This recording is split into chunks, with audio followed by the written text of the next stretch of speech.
I'm Tom Morello, and you're listening to the Ralph Nader Radio Hour. Stand up, you've been sitting way too long.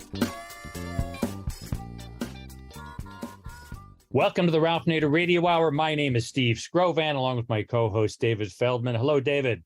We have exciting news. What is that? Well, we're doing another live episode of the Ralph Nader Radio Hour, where our audience can come watch us produce this show. In affiliation with the American Museum of Tort Law, we have rebooked Josh Koskoff. He's the attorney who won a $73 million judgment against Remington and other arms manufacturers on behalf of the families of 9 victims of the mass shooting that took place at Sandy Hook Elementary School in Connecticut. The live Zoom will be Wednesday, August 24th at 12:30 p.m. Eastern, 9:30 a.m. Pacific. If you'd like to watch a live taping of the Ralph Nader Radio Hour with our special guest, Josh Koskoff, go to ralphnaderradiohour.com to register. And you know who's also going to be there? The man who's with us again today. He's always here. He's the reason we're here. He's the man of the hour, Ralph Nader. Hello, Ralph. Hi. Yeah, and by the way, we had several specific criticisms of Dan O'Dowd's charges against Tesla and its autopilot and technologies. We're going to ask Dan O'Dowd to respond, and we may have other responses as well in a future program. So hold on, listeners who weighed in and took issue with Dan O'Dowd. Very good. Yes, and we've got a stacked show for you today. First up, we'll welcome constitutional law expert Bruce Fein back to the program. Bruce has been racking up his frequent flyer miles with us as the January 6th committee peeled back the layers of the Trump administration's involvement in last year's coup attempt. And we look to him for some expert analysis. Last week, Donald Trump's Mar-a-Lago home /lair/confidential document storage facility was searched by authorities. So we've asked Bruce to shed some light on the most recent developments. After that, we'll be joined by Washington Post business columnist Allan Sloan to discuss the Federal Reserve and its role in America's shifting economic winds, and how he says current trends in regular people's everyday financial concerns, like personal savings accounts, gas prices, and mortgage rates, point to economic recovery rather than a recession. Finally, we'll welcome back another friend of the show, Steve Silberstein from the National Popular Vote. He will share the latest progress on the movement to reform the Electoral College and bring more states into the National Popular Vote Interstate Compact. As always, somewhere in the middle, we'll check in with our corporate crime reporter, Russell Mokhiber. But first, Donald Trump turned his Bedminster golf course into a cemetery to avoid paying taxes. Was he also trying to claim Mar-a-Lago as a branch from the National Archives? David? Bruce Fein is an international law expert and our residential constitutional scholar. Welcome back to the Ralph Nader Radio Hour, Bruce Fein. Thank you. Welcome back, Bruce. You've been following closely the FBI search at Mar-a-Lago and the flurry of activity out of Georgia and New York. Give us your views of how serious you think this pursuit of Donald Trump's taking classified information down to his home in Florida from the White House. Well, I think it's a material step forward. It reinforces, the conviction that he is a pathological liar. He made up this story that he had given a standing order only to himself, that everything that he took out of the White House into Mar-a-Lago was automatically declassified. Nobody knew about it. His national security advisor did, not written down any place, just in his head. And now, why is that important? It's because in a case of investigating the crimes against him that have been alleged, his intent, corrupt intent, is very critical. And this reinforces what I think is overwhelming evidence that he has a virtual corrupt motive behind everything that he does and says. But moving forward, on the other hand, I think it is a very substantial detriment to Mr. Trump's fate, because the crimes alleged here don't relate really to January 6th. They're not so much political crimes, if you will. It's very clear under the law, ever since President Nixon and I was around and you were around, when the law changed to make all documents prepared in the course of presidential duties documents owned by the public. They used to be in kind of a twilight zone until Congress passed first the Presidential Tapes Reservation Act and then Presidential Records Act, that Mr. Trump, despite the clear provisions in the law, decamped at least with like 11 boxes of classified information. We know that from the inventory that was prepared and made public from the search conducted by the FBI. And we know as well that based upon what we suspect was in the warrant affidavit, that there were cameras and probably a mole who was able to inspect the documents and discern their classified nature by the markings. Let me ask you a question that the press hasn't asked on this. He took all these boxes of classified information, a lot of them dealing with foreign military policy, apparently. But there are copies of these remaining in the various intelligence agencies. So he wasn't taking boxes of exclusive copies that he could destroy or deal with exclusively down there. What was his motive? Since the government still has copies of what he took from the White House, is that correct? Well, I don't know whether they uploaded all of those documents. Now, even if they were copies, still they would remain classified. And under the law, he still could not share national defense information with third parties. And we know how sloppy he was even as president, and openly discussing national security information with Russian agents, with Japanese agents, and others. So it wouldn't exculpate him from the Espionage Act that says even if information is classified or not, if it's shared and it's national defense information with a person not authorized to receive it, that still makes it a crime. You're basically asking, well, he's not stealing government property because they have a copy of it.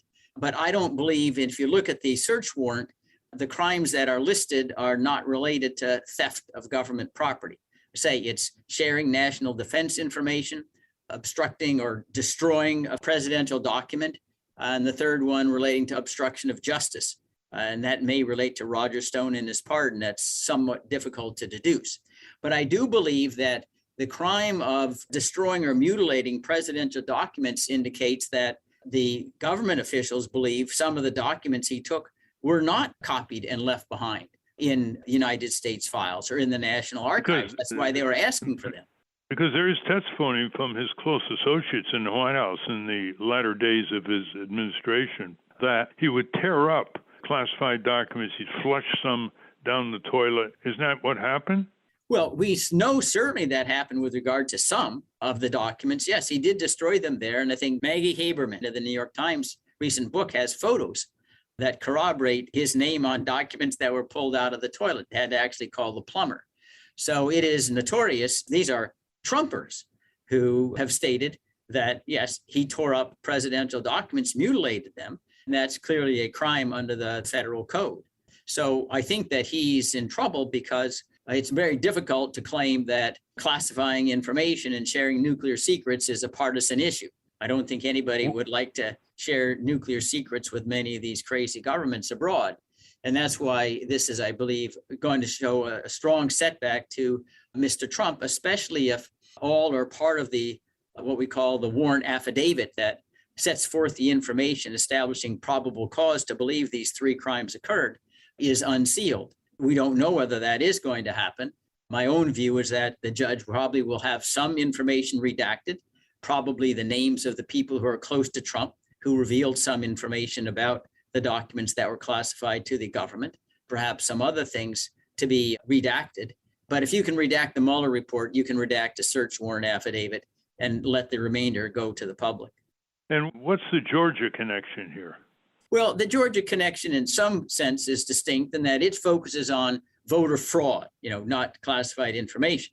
And it relates to Trump's effort through Mr. Giuliani, and I believe he spoke to Lindsey Graham, Senator Lindsey Graham of South Carolina, to concoct reasons to create a second fake set of electors who would present themselves to Congress and saying, we are the true electors of the state of Georgia, even they haven't been certified by the governor.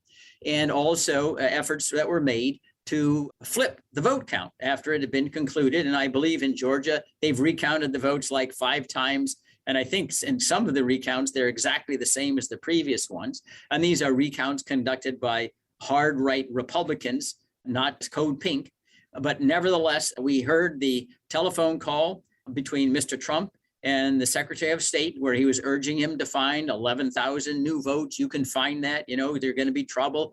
If you don't find them, you're a dereliction of duty. Lindsey Graham calling the Secretary of State, hey, can't you find that some of these mail-in votes were improper? and then ludicrously maintaining that this is part of his duties as a senator of the United States to oversee state elections. So they're already naming Giuliani as a target of the criminal investigation. Lindsey Graham may have that status soon. And of course, the prosecutor has stated she has not ruled out calling President Trump himself or the former president to testify as well. So that clearly is the connection, if you will, in this larger several front criminal investigation of Mr. Trump and his subordinates. We're talking with Bruce Fein. Bruce, you were in the Justice Department for a number of years. You're familiar with prosecutions. Donald Trump has gotten away with violating laws as a corporate failed gambling czar for years, and he's violated all kinds of laws, the Hatch Act and the Anti-Deficiency Act as president. Two quick questions. One is, how serious is this prosecution? Is he likely to get away with this? And second, are these prosecutions crowding out prosecuting Trump for other crimes, like the blatant violation of using government property against his political opponents in the 2020 election that is a violation of the Hatch Act, which is a criminal statute? Well, I do think that if the indictments are forthcoming, that the likelihood of conviction is overwhelming. I believe that Mr. Trump, if he ever got on the stand, he would lie, and he's not a very good liar, except to his followers who have drunk the grape Kool-Aid. He doesn't tell stories that at all make sense. In the District of Columbia, which is the likely venue of most of the criminal prosecutions, I believe he would be convicted. Now, there's certainly sufficient resources in the department to charge and prosecute Trump for a wide variety of crimes, including those enumerated like the Hatch Act, the Anti-Deficiency Act, flouting congressional subpoenas or evading them, obstructing justice, of which there are a virtually limitless number of occasions. So it's a matter of political will. I believe that the greatest deterrent, if you will, against a broad-based approach is that many of the Democrats feel they've got similar, if not identical, skeletons in the closet, and they don't want to set a precedent that could come back and haunt them. They're a very timid group, and that's why they've been so reluctant to challenge some of the more outrageous claims of President Trump with regard to executive privileged state secrets.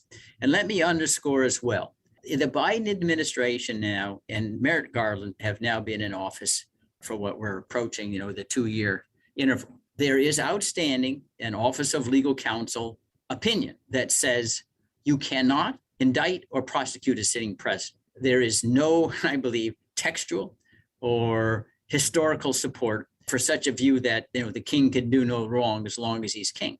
And yet neither Garland nor Biden have called for revoking the opinion, saying, yeah, everybody, including me, can be investigated when I'm president. Before that opinion was issued, Archibald Cox was investigating as special prosecutor Richard Nixon for crimes, which led to his downfall, if you will, resignation, all the Watergate, the cover-up material.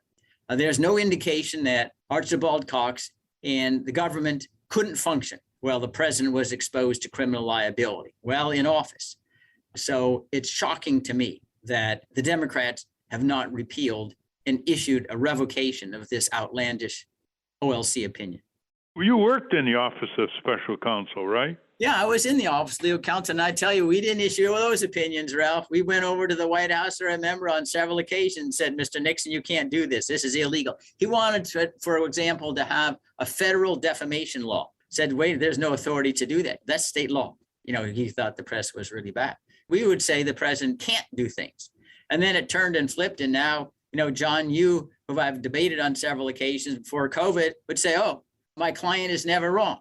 I said, your client is the Constitution, not the occupant of the White House, John. Well, on that note, we're out of time. Thank you for your keen observations. We're talking with Bruce Fein, who's testified over 200 times before various congressional committees in the House and Senate, the author of books, and who has experience inside the Justice Department when Nixon was president. Thank you very much, Bruce. Thank you. We've been speaking with Bruce Fein. We will link to his work at ralphnaderradiohour.com. Up next, business reporter Allan Sloan, who will let us know if we are on the verge of an economic recession or a recovery. But first, let's check in with our corporate crime reporter, Russell Mokhiber. From the National Press Building in Washington, D.C., this is your Corporate Crime Reporter Morning Minute for Friday, August 19, 2022. I'm Russell Mokhiber.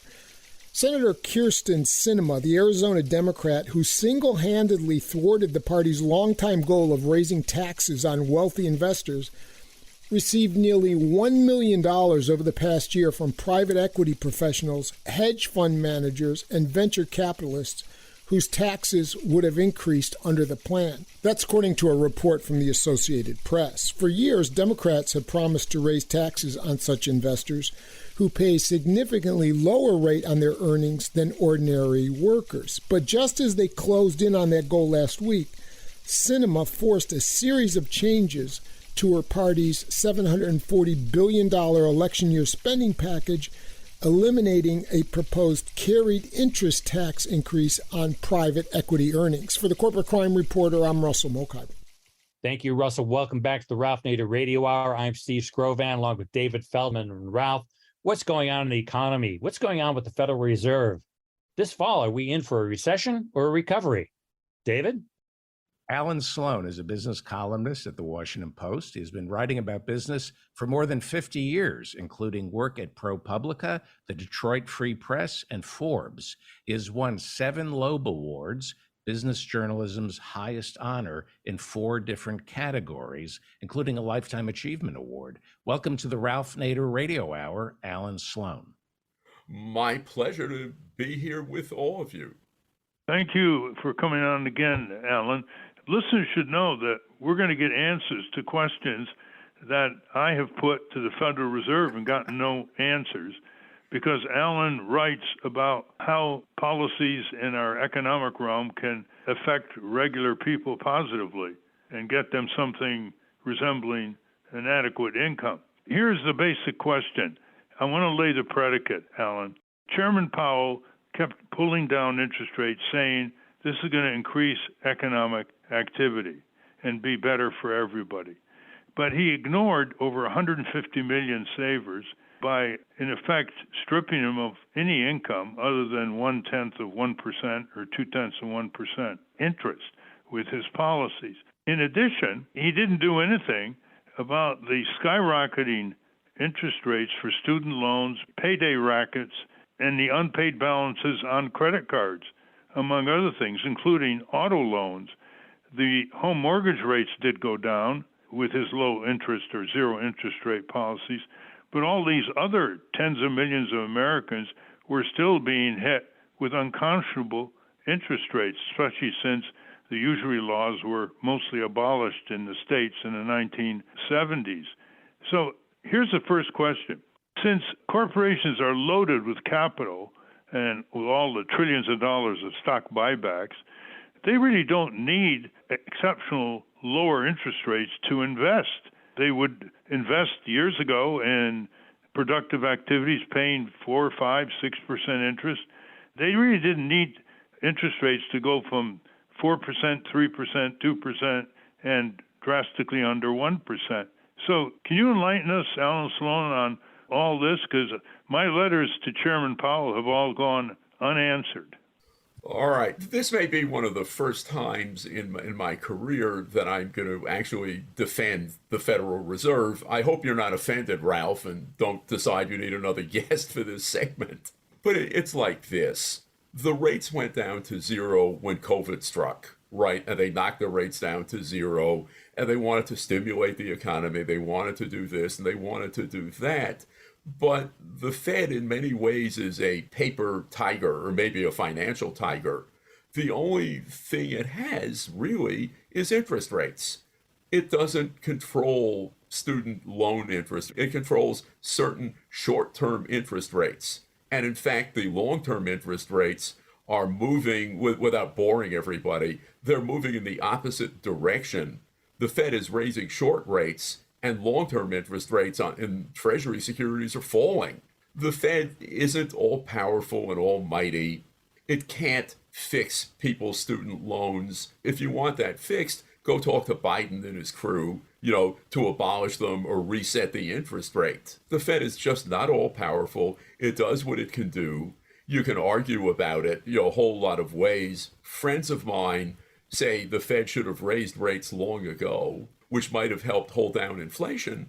But, it's not as if Powell sits there and says, well, how could we help corporate America and how could we screw everyone else? That's just not what happens.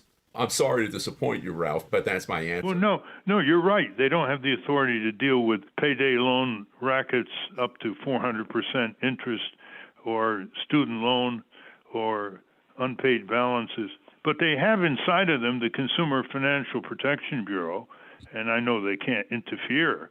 But for Powell to give no comments on all this sort of is like an attempt to ignore them, because he may be reducing rates for companies who are boring, but he leaves tens of millions of people adrift, including, and this I think you'll agree with because you've written about this, over 150 million savers have trillions of dollars in money market funds and savings accounts, etc. And they were losing tens of billions of dollars a year by having the Fed drive down interest rates. Would you agree that in this area, the Fed was responsible? Sure. I mean, look, I'm one of those people, okay? Because I'm very cautious, and my wife and I are very cautious financially, and we're old, and if we screw up, we don't have 20 years to recover, from a big loss. We have quite a lot of cash on hand, and it earned essentially nothing until a few, maybe 6 or 8 weeks ago, and now it's earning about 2% in a money market fund, or maybe a little more. But if you asked, I don't know why no one's ever asked him this in a news conference, but I think the answer is people like me, and I guess people like you, because you've always struck me as a thrifty guy, we're collateral damage. That's just how it is. He's not out to hurt us. It just happens. Again, according to people who know this stuff, he kept rates too low for too long, and now they're trying to catch up. But, the savers got hurt, but now they're doing a little better. I don't think, you would know more about this than I would. I don't think Powell can give orders to the Consumer Protection Financial Bureau telling them to do this or that. They're not under his authority. I mean, if you have problems, and you're right to have problems, and payday loans are an abomination. I mean, well, I was just expecting him to speak out a little bit beyond his authority. He's done that on more than one occasion. But let me ask you a key question here that the official source journalists covering the Fed haven't seemed to ask Chairman Powell or other members of the board. And that is, for decades, business has been perfectly adapted to invest when interest rates were 5%, 4%, 3%, 2%. Why did he have to go all the way down to near zero, especially when there's a huge capital flow that these companies have generated, so much so that they don't know what to do with it, so they engage in stock buybacks. I believe it was $7 trillion worth in the last 10 years. Why does he think going below 2%, for example, and driving all the 150 million savers into penury in terms of not getting even 2%? Why does he go down to near zero? Can you explain that? All I can say is, and again, I've talked to other people about this, but it's all, person to person. It's not for publication or dissemination. Is, they're perfectly aware of this problem. But when COVID struck, and do you remember the stock market fell about 30% in 5 seconds? Do you remember that, Ralph? There was financial panic. They did what they could do to restore confidence, and that was 2.5 years ago or thereabouts. And they were doing this, I think, more for confidence and reassurance, and it also lowered mortgage rates, though how big a role that played in recovery, I don't know. They've got only one tool, which is interest rates, and you would argue he also has the tool of his public image. But I just don't think that's what he does, and I can't think of a Fed chair who ever did that.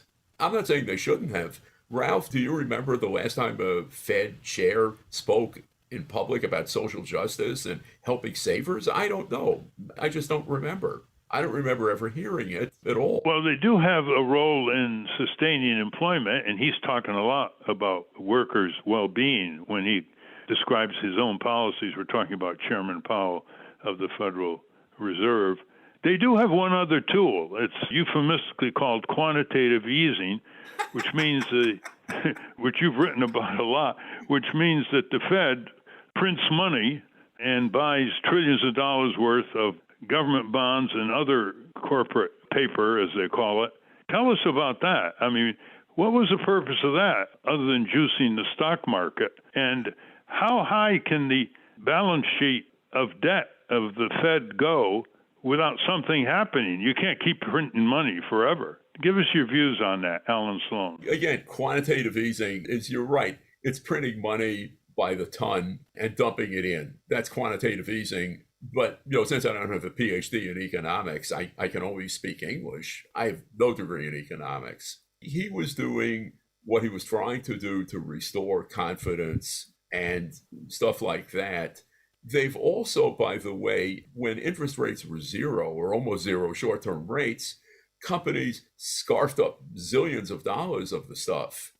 The short-term interest rate of Treasury securities is now very close to the long-term rate on Treasury securities because the Fed controls the short rates, but it doesn't control the long rates. And the long rates have been coming down substantially for the past 2 months because if there's a rational reason for it, it means that the financial markets are less worried about inflation than Powell is, which I know sounds crazy, but I think that may be what's going on if you assume that financial markets are rational. So, the whole thing is, what's the word, a kludge? How do you pronounce it? It's just a mess. And he's running around, he got started late raising rates. Inflation is out of control. People are yelling at him. But if you look around at some of the big elements, look at gas prices. I was just looking this up.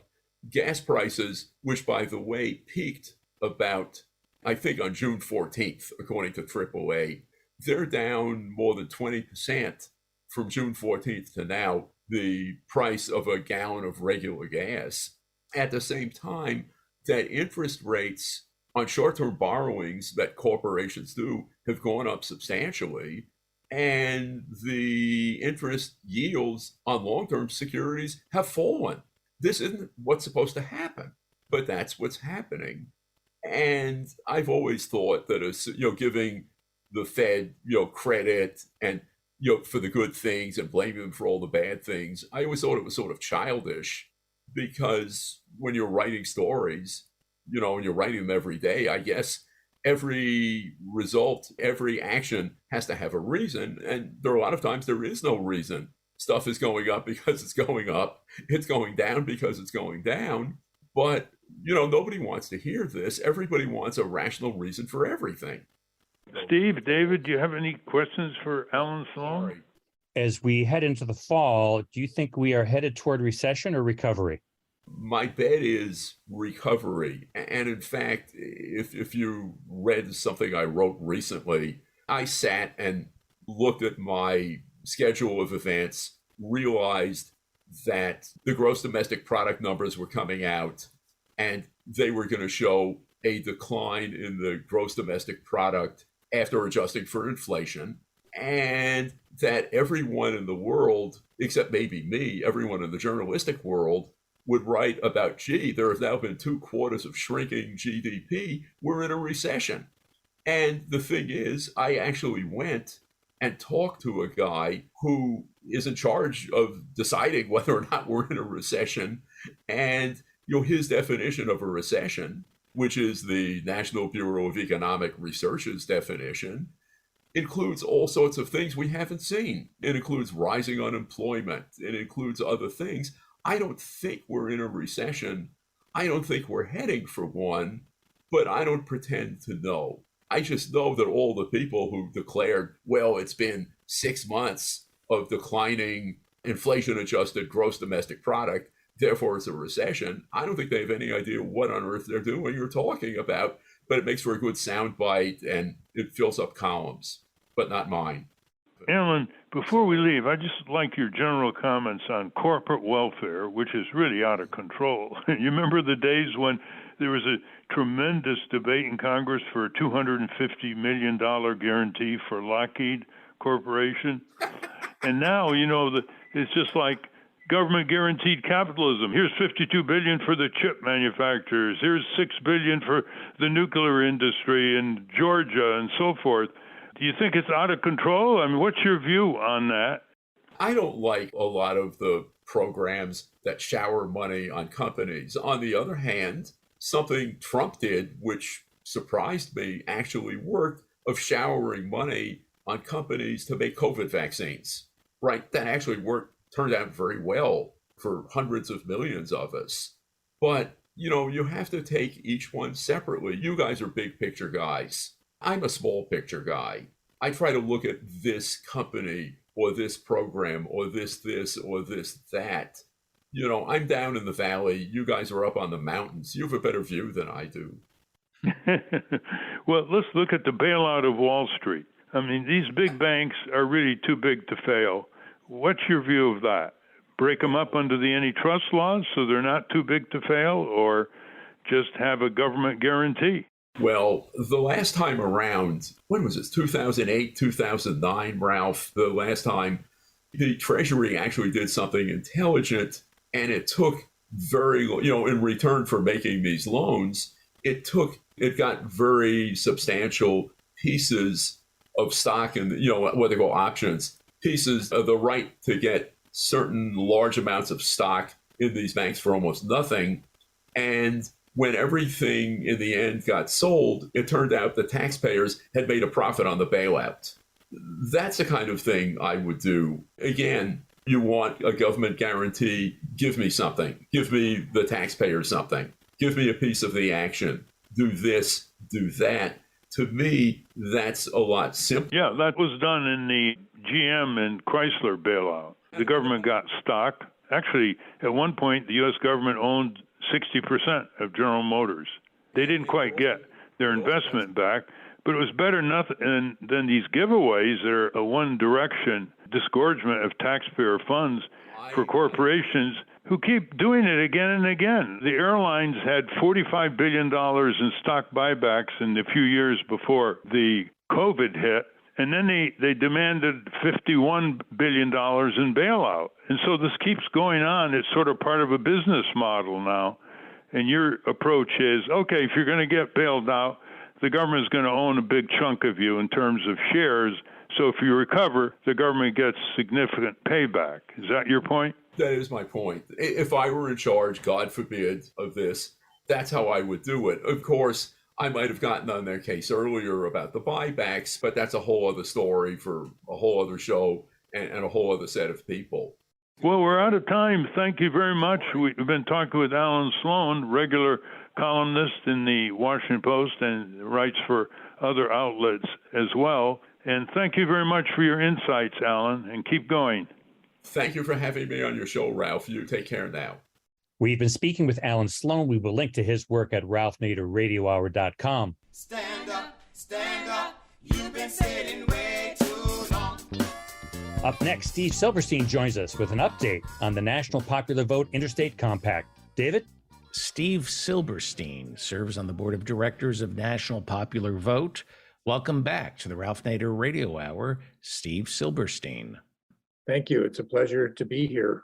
Thank you again, Steve. This is a remarkable civic initiative that you started years ago, basically a citizen reform group that says, hey, we should elect presidents by popular vote, not by the mischievous Electoral College, which, by the way, made possible the election of George W. Bush in 2000 and Donald Trump in 2016. They both lost the popular vote, but the Electoral College put them in office. For those among our listeners, Steve, who are not really familiar with your project, could you first articulate the rationale for it, why you got it underway, and you went in all these state legislatures to initiate an interstate compact, and what level of Electoral College votes now you have under this compact? Bring us up to date.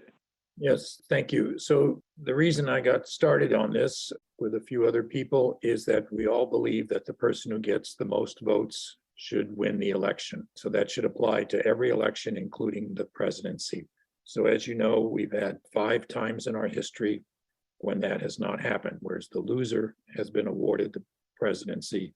The 2 that you just mentioned very recently in 2000 and in 2016. So to change this, most people think that you have to amend the Constitution, and that's just not the case. If you read the Constitution, you will see that according to the Constitution, each state legislature can decide how that state's votes will be awarded in the Electoral College. So, and as you know, not all states give their electoral votes to the person who won that state. 2 states, Maine and Nebraska, for many years divide their electoral college votes based on who won each individual congressional district in the state. So what we are doing is asking a group of states to pass a law saying that our state will give all its electoral votes, not to the winner of our state or the winner of a particular congressional district, but to the winner of the total national popular vote. And when a group of states that together have half the votes in the Electoral College enact this law and join this interstate compact, then those states will give all their votes, that is half the votes in the Electoral College, to whoever won the most votes nationwide, and the mission will be accomplished. The major consequence of this will be not only that the winner wins, but no longer will we have the whole presidential election being fought in a couple of so-called battleground states. So as you know, right now, with the current system, there's just a few states, 4 or 5 or so, that control the outcome of the election, and the presidential campaign is totally focused on that. Those states get all the pork and all the attention that they want from the presidential candidates and the president because they control the outcome of the election. So it used to be Florida and Ohio were the 2 states, but now it's switched to Michigan and Pennsylvania and Wisconsin. So you see everybody trying to outgame the system here and figuring some magic thing where they can manipulate the election in Wisconsin or Michigan and control the whole outcome. We saw this, of course, in the last election in spades, where Biden won the popular vote by an overwhelming 7 million vote majority. Yet the whole thing was contested in just a couple of states. As Trump had said, if he just had 10,000 more votes in Georgia, the whole show would have been. So we have a fix to this. So far, we've gotten 15 states and the District of Columbia, which has 3 electoral college votes, to enact this law. These 15 states have 195 electoral college votes. So as soon as we get about 6 or 7 more states so that we pick up the remaining 75 electoral college votes, this will become the law of the land, and we will have a presidential election where the candidates pay attention to and campaign in the entire country instead of just the few so-called battleground states. Well, if you can't get it through the state legislatures in some of these states, Steve, can you get it by referendum or initiative?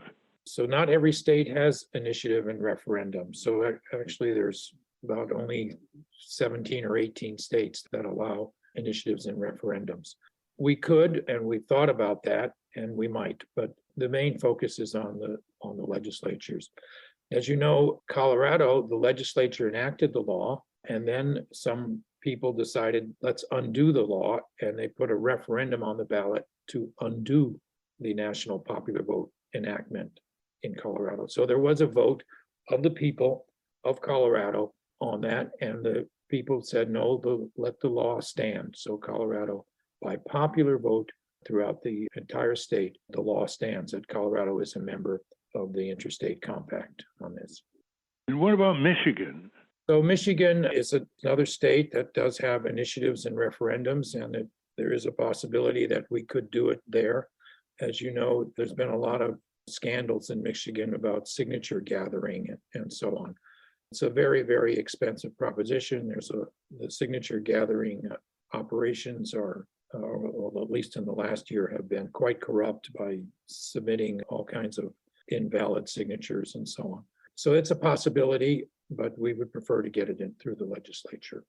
Yeah, we had on the program the young woman who launched the referendum in Michigan to reform the very partisan redistricting maps.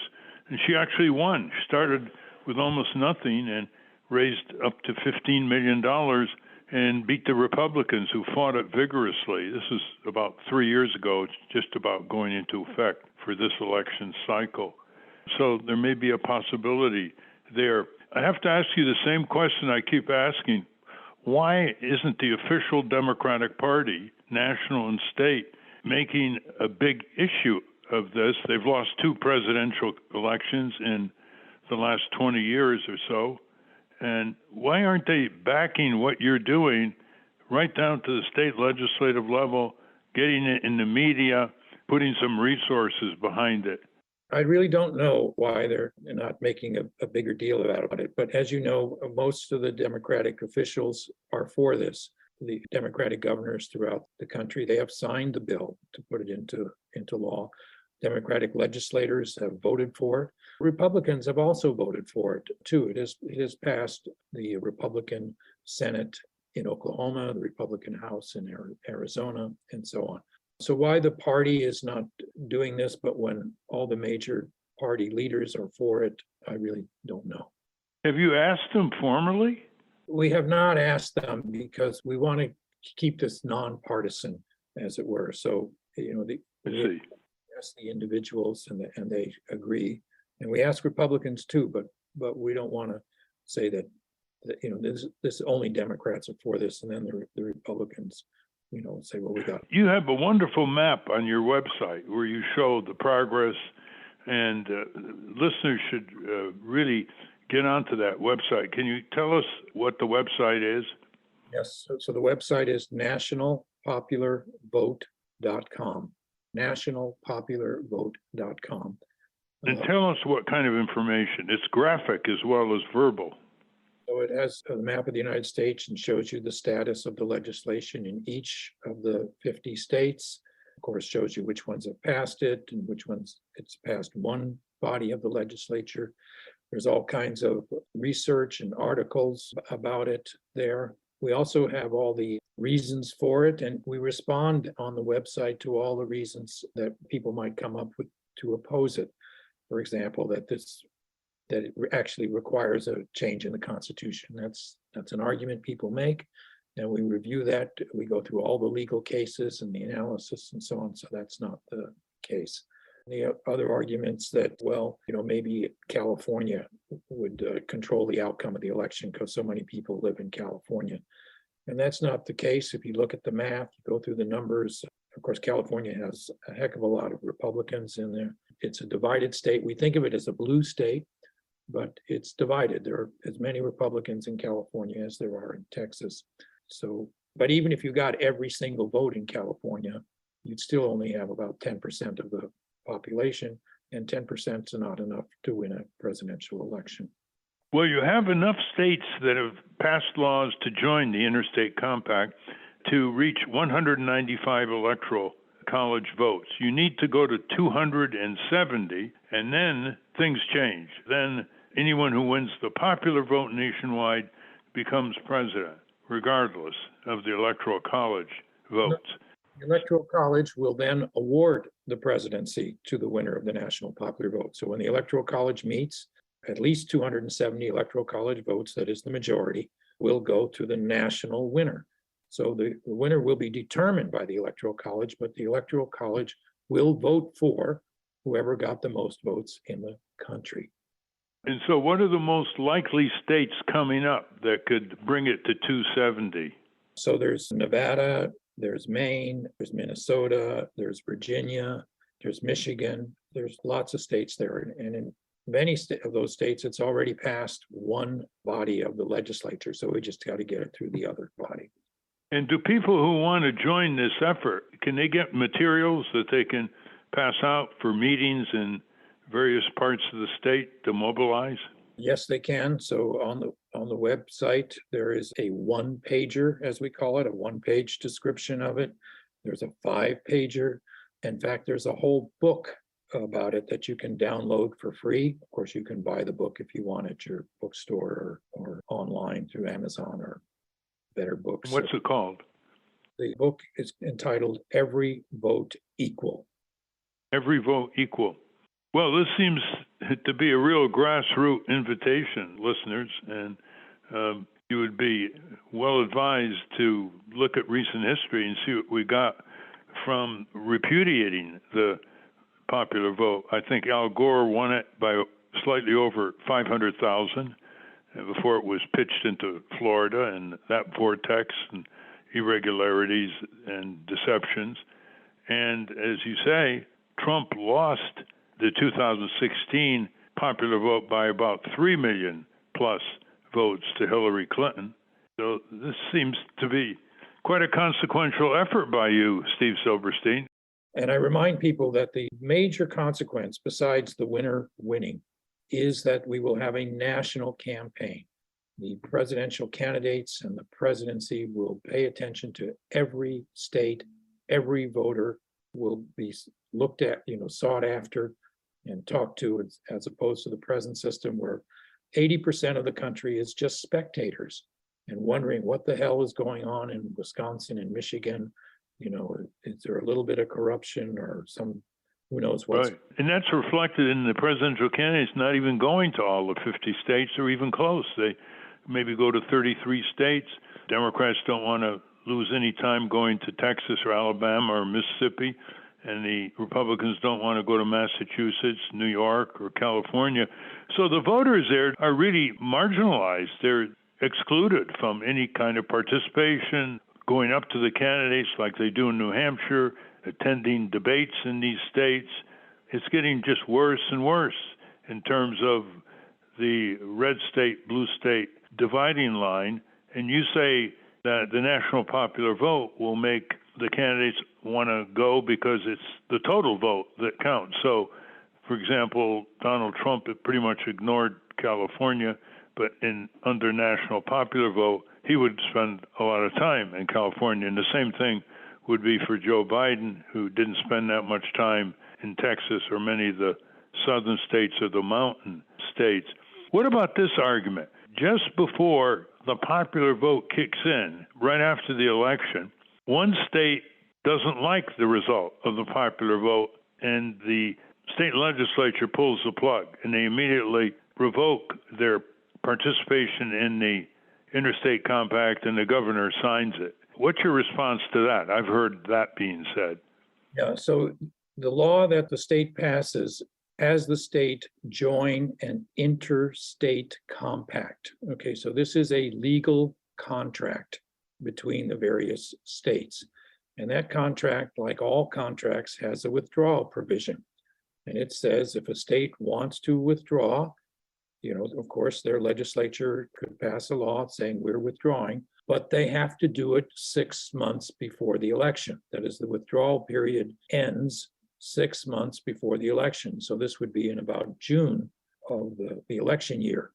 So they would have to pass that law before then. And before then, it's unlikely that people even know who the presidential candidate will be for each party. And if they pass the law after that and try to get out of the interstate compact, then they're violating the contract.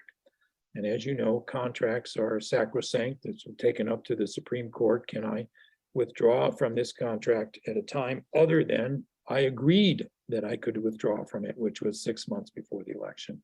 So it's basically impossible for a state to withdraw, as should we say here, at the last minute when they find out the election result they don't like.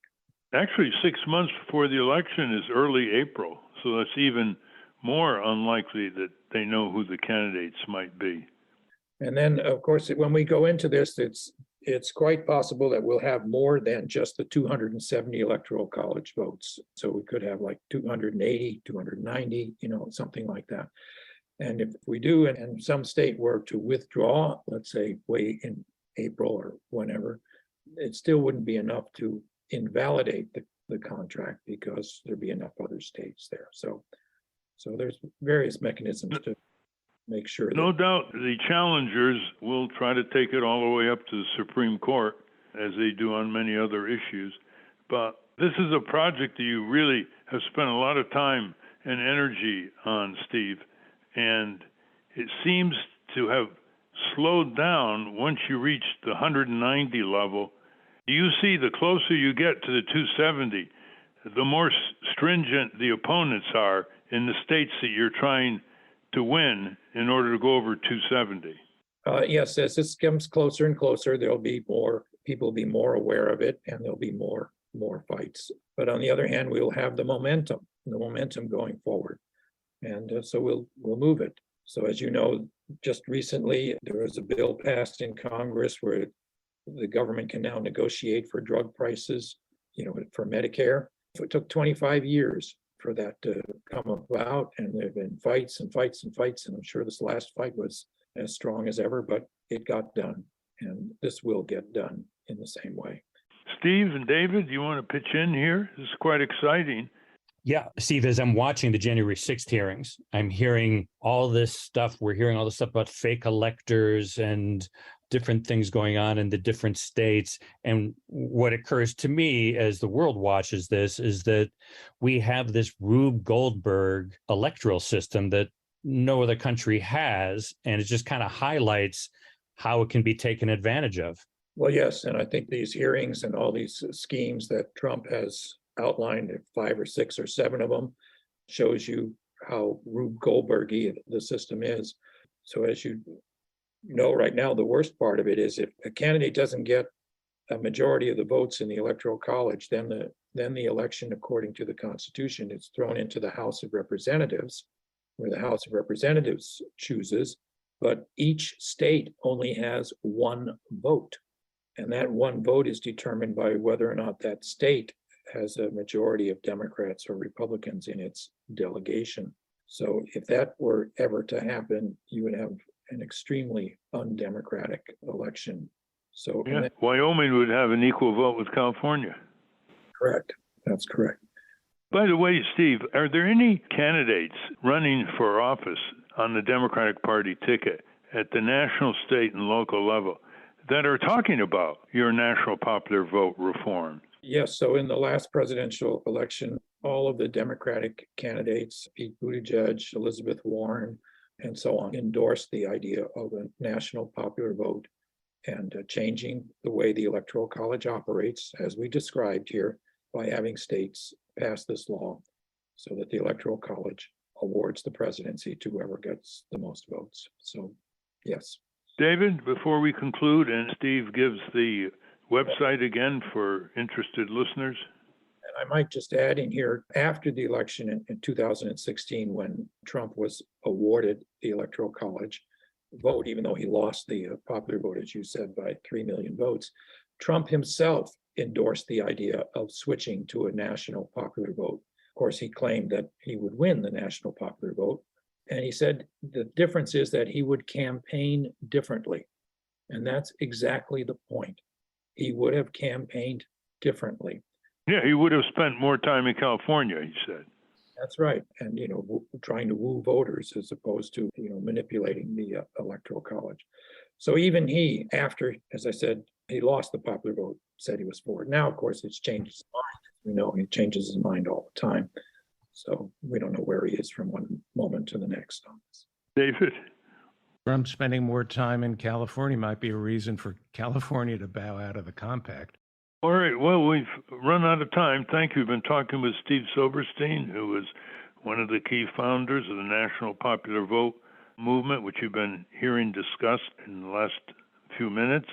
Steve, can you give slowly again the website so people can see the map of the United States, what states have already enacted legislation to join the Interstate Compact, what states are in play, and a whole array of useful material, listeners, that you can download and spread the word. Yes, the website is nationalpopularvote.com. Nationalpopularvote.com. I urge everyone to take a look at it. You'll find it really, really interesting. Any legislative action this year, or is it over for this year in any state? So the legislatures are pretty much over in all the states right now. So there's nothing going on legislatively.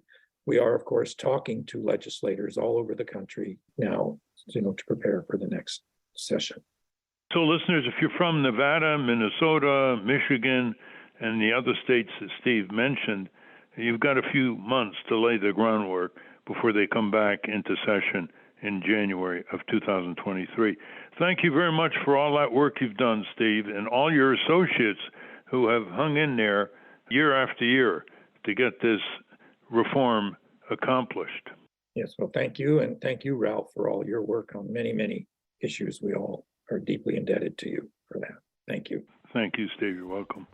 I want to thank our guests again, Bruce Fein, Allan Sloan, and Steve Silberstein. For those of you listening on the radio, that's our show. For you podcast listeners, stay tuned for some bonus material we call the wrap-up.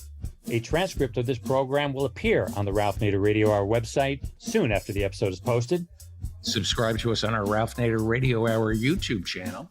And for Ralph's weekly column, it's free. Go to nader.org. For more from Russell Mokhiber, go to corporatecrimereporter.com. Do you know any parents losing control over their kids in the ongoing battle over the iPhone and their laptop? Well, we may have an antidote. You are your own best teacher. The latest book by Claire Nader equips tweens to develop and apply their skills as young citizens, skeptical shoppers, and lifelong learners. Go to inspiringtweens.com to learn more about the book. And if you would like to attend a live taping of the Ralph Nader Radio Hour, have I got good news for you. In affiliation with the American Museum of Tort Law, join us for a live Zoom recording of the Ralph Nader Radio Hour featuring Josh Koskoff. He's the attorney who won a $73 million judgment against Remington and other arms manufacturers on behalf of the families of 9 victims of the mass shooting that took place at Sandy Hook Elementary School. Our live Zoom recording will be Wednesday, August 24th at 12:30 p.m. Eastern, 9:30 a.m. Pacific. We'd love to see you, so go to the Ralph Nader Radio Hour website to register. It's ralphnaderradiohour.com. And the producers of the Ralph Nader Radio Hour, Jimmy Lee Wirt and Matthew Marin. Our executive producer is Alan Minsky. Our theme music, Stand Up, Rise Up, was written and performed by Kemp Harris. Our proofreader is Elizabeth Solomon. Our associate producer is Hannah Feldman. Our social media manager is Stephen Wendt. Join us next week on the Ralph Nader Radio Hour. Thank you, Ralph. Thank you, everybody. Help us get on more stations and spread the word among your friends and neighbors and co-workers to listen to the show. Thank you. Hi, this is Jimmy Lee Wirt, producer of the Ralph Nader Radio Hour, and welcome to the wrap-up. We've got a lot of little odds and ends this week. We're going to start with Ralph commenting on some feedback we got about our episode from a couple of weeks ago about all the other companies besides Purdue Pharma, distributors, manufacturers, and pharmacies that played a major role in the opioid crisis. Hey, let's do a listener question. This comes from Anthony Gromko. He says, hi, Ralph. A while back, you posted a list of 60 or so recently published books by various authors on consumer rights / corporate corruption. He says, I believe you were demonstrating the range and breadth of attention being given to important issues we face today. I can't seem to locate the list, and I'm hoping someone might send me a link. I would like to share it with friends and family. That's from Anthony in Seattle. Thank you very much, Anthony. Yeah, we'll have our producer, Matt Marin, send you the list. This next question comes to us from Janice Rushton. The subject is demand female crash test dummies. Ralph, Consumer Reports is demanding NHTSA protect women's safety and collecting signatures for a petition to NHTSA require female crash test dummies be used in vehicle safety tests. Consumer Reports reports that per government data, quote, a female driver or front passenger who is wearing her seatbelt is approximately 17% more likely than a male to be killed when a crash takes place and has 73% greater odds of being seriously injured. In 2003, NHTSA agreed to use a smaller version of the male dummy in a handful of crash tests to try to represent women. But this dummy doesn't take into account biological differences between male and female bodies. More concerning, this quote-unquote female dummy is never the driver in any frontal crash tests, even though women are about half of U.S. drivers. Very good point. This effort has been underway without coming to the completion that you indicate is necessary. So I'm going to refer you to the former head of NHTSA under Jimmy Carter. Her name is Joan Claybrook. She's been on this program in the past, and she can give you the update on this situation. And this came in from listener Ruth Landsberger, who was referring to last week's episode featuring Sari Horowitz and Scott Hyam, who were discussing their book, American Cartel, about all the other companies besides Purdue that were involved in the opioid epidemic. And Ruth Landsberger writes, "Thank you for your work. I'm wondering how much attention has been paid to the culture of medicine that led to the prescribing of these medications. I'm a physician who began my practice around the time of the beginning of the push to use opioids for pain relief. This happened at about the same time that the principles of evidence-based medicine began to be introduced into clinical teaching and practice. I was always surprised that I could not find good evidence pertaining to the use of opioids, just as companies were able to spend huge sums on finding relatively small benefits of many classes of medications. I think really dissecting the story from the perspective of physicians and pressures they faced would bring to light the larger issue of what might be called manufactured consent when it comes to the culture involved in the practice of medicine." That's from Dr. Ruth Landesberger. That could be an entire program all by itself. Thank you for highlighting that point, Dr. Landsberger. This comes to us from Benita Iden. She says, "Ralph, I'm a legitimate pain patient with a recognized pain clinic. I have had all kinds of diagnostic work and all treatment options there were, none of which worked, some of which were excruciating. I listen in fear over the possibility of them taking my meds. All actions by the criminal industry that has taken over ultimately hit me. Without fail, I suffer from these criminals. Nobody addresses the fact that Boston Scientific provided bad counsel in the choice to have a spinal stimulator at $36,000. It was a double failure. It did not work properly and did not help at all. I was only a test patient. They laughed all the way to their bank and bottom line. I was the one who could claim the worse suffering throughout the implant. This device disappeared in short order. So as I listen while suppressing a scream, the mention of quote unquote legitimate use of pain meds becomes a tiny comment that is meaningless to most. My own spouse did not understand my suffering. Strangers, friends, family diagnosed me, declaring that I was quote unquote an addict. Everyone was an expert. Again, the screaming I wanted to do. I've cried in fear for the law taking away these meds by default. If my pain relief is stolen from me, you might as well shoot me. Yes, drugs are hard to take and live with, but I have a life. Take my relief and my life would not last long. Why can't you not address this? My life is on the line. A book that can help is called Chasing the Scream. Please read this book to understand and do not leave me and others out of this critical discussion. Respectfully, but managing to live with pain, Benita Iden."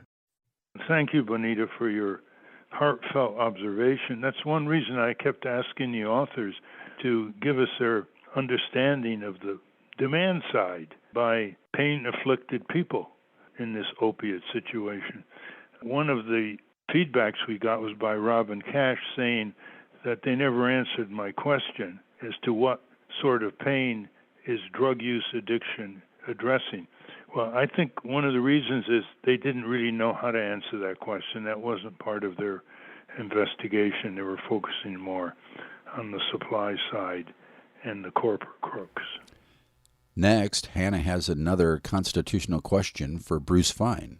It's funny that in Watergate, they had the plumbers who were supposed to stop leaks. In this one, we have the plumbers who are supposed to retrieve things out of the toilet. Yeah, retrieving leaks. Yeah, retrieving. Yeah. Well, also, with regard to the disappearances in Watergate, we had the 18.5-minute gap. So we know what happens when you issue subpoenas to presidents as opposed to doing searches. You end up with 18.5-minute gaps. That's not good. Remember Alexander Haig, sinister force, did it? Yeah. Yeah, sinister force has got 2 words in the name, Richard Nixon. Yeah. Hannah, while we're waiting for Ralph, why don't you ask Bruce your question? Okay. So what's the difference between what, Trump taking documents to Mar-a-Lago and Alex Butterfield's storage shed full of documents that he took with him when he left the Nixon White House? Is it the nature of the documents, the nature of their roles, or have the laws changed? about? Well, the laws changed. Remember, the Presidential Records Act, which is under investigation here, was passed in 1978. And I believe Alex Butterfield had left the government long before then. And now a little more with Allan Sloan. What I'm telling you is what we have. I'm giving you my best understanding of it. And if you're not satisfied, I don't blame you, because I'm not satisfied either. This is what I've got, and it's all I have, Ralph. I'm sorry. I can't give you Powell's home phone number. I can't sneak into the Fed, and get their secret documents if they exist. I can't figure out a way that you and I can make 5% on our money. Let's talk, Alan, about the restructuring the Fed. The Fed is a central bank, and in other Western countries, it's part of the parliamentary system. There's a chancellor of the exchequer, it's called, I guess, in England, along with other ministries like ministries of defense, ministries of interior, ministries of agriculture, and they're accountable to the parliament. Our Federal Reserve is basically funded by the banks, who have extraordinary influence over it, including the regional Federal Reserves in places like Dallas, Philadelphia, and New York. There's no real auditing by Congress, and Congress doesn't really control the purse strings of the Fed's budget at all. And Congress praises the Fed far more than it criticizes it. There are only a few members of the Congress now who are critics: Bernie Sanders, Senator Rand Paul, maybe a couple others. How would you, in the best of all worlds, structure a central bank so it's truly accountable and not simply under the influence of the banking industry? The one thing I would surely do is not give Congress any authority over it, whatever. I mean, look at those people. They make the Fed look like geniuses. I mean, what I would like is a Federal Reserve that's truly independent, that acts in what it thinks is the best interests of the best long-term interests of the country. Exactly how to set that up, I don't know, but I sure wouldn't want Donald Trump running it, okay? Which he would have if it was subject Congress for the 4 years he was around. I'm sure a lot of friends of mine and possibly friends of yours don't want Biden to run the Fed, because the central bank function, I think, should be independent. Well, let's say we wanted it to be independent of political attacks from Congress and the White House, but we also want it to be independent from the banking lobby and Wall Street. Have you ever written about how to maneuver that course in terms of reform? Because my assumptions are different than yours. I mean, you're assuming that, the big banks own the Fed. At least I think that's what you're assuming. And I don't assume that. I assume, if anything, it goes in the other direction. I don't know how to do this. Just like I don't know how to get rid of inflation without hurting people. If I knew how to do it, you can be sure I'd have written about it or proposed it or run for office or made speeches about it. You have written about inflation. Tell us, what would you do now in inflation if you were in charge? Well, the gas situation has taken care of itself, okay? The other big thing is the food situation. I mean, supposedly, a lot of that has to do with, problems caused by the evil Russian attack on Ukraine, which has screwed up, certain food markets. It's caused by crazy problems I'm not sure I understand, called supply chain problems. I think a lot of these will sooner or later straighten out. And what I would do if I were in charge is I would go and find whoever it is in the world who understands what the hell is going on in the food market and ask this person if there's something we can do to fix it, that's unconventional. I would find out about certain other problems, supply chain problems. I don't even know where to start to fix them. Maybe fixing themselves. I would go around, ask people who are experts in the field, but not known and not political, what they think we ought to do, see what they say, and see if it makes any sense to me. Again, if I had a real answer, I'd be happy to give it to you. David? Yes, thank you. It's a pleasure to speak to you, Alan. I read you all the time. The Bureau of Labor Statistics calculates inflation. My understanding is when they measure inflation, rent, constitutes 1/3 of inflation. That the basket that they measure, 1/3 of that basket is rent. And I also have read that half of all renters live at or below the poverty line. So the eviction moratorium was ruled unconstitutional by the Supreme Court. Wouldn't the best way to help this country, especially the people suffering, is for Joe Biden to announce a rent freeze, kind of like what Nixon did in the early 70s? Would that be constitutional? Could Joe Biden announce a rent freeze to help the people who are really suffering? Again, I'm not familiar with the statistics you cited, so I can't talk about them. Also, there are rents and there are rents. There are people who are in perfectly fine shape, and then there are people who are living paycheck to paycheck or, relief check to relief check. And if there was some way, and also, again, there are a lot of people of very modest means buy, a property or two and rent them out. So it's not as if all of the landlords are big evil companies and all of the renters are, innocents living, barely surviving. If there was some way of figuring out how to help the people who need help without killing the people who've worked all their lives to own a building with 4 units in it, I'd be in favor of that. But the idea of let's have a rent freeze or let's do this or let's do that, it sounds great, but I think in working, it wouldn't work out very well for a whole lot of people, though I understand why you're saying it. And the IRS can determine who is living at or below the poverty line. And if half the renters in this country are living at or below the poverty line, I think it would be easy to issue some kind of executive order that says you can't raise rent on anybody who is living at or below the poverty line. It would have to be a measure of Congress, not executive order, David. It would have to be legislation from Congress. It's beyond the authority of any executive order. And finally, one last snippet from Steve Silberstein. And what's your view, since you mentioned Congress? Isn't there some activity on Capitol Hill with ranked voting? How does that relate to what you're striving to achieve? Well, ranked choice voting, which we've seen is now being used in Alaska, and it was used in the New York City mayor's race recently, is another phenomenon where people rank their candidates. So instead of voting for just one candidate, you also say my second choice is so-and-so and my third choice is so-and-so. Under that system, if your first choice candidate doesn't win, it's possible that your second choice might win.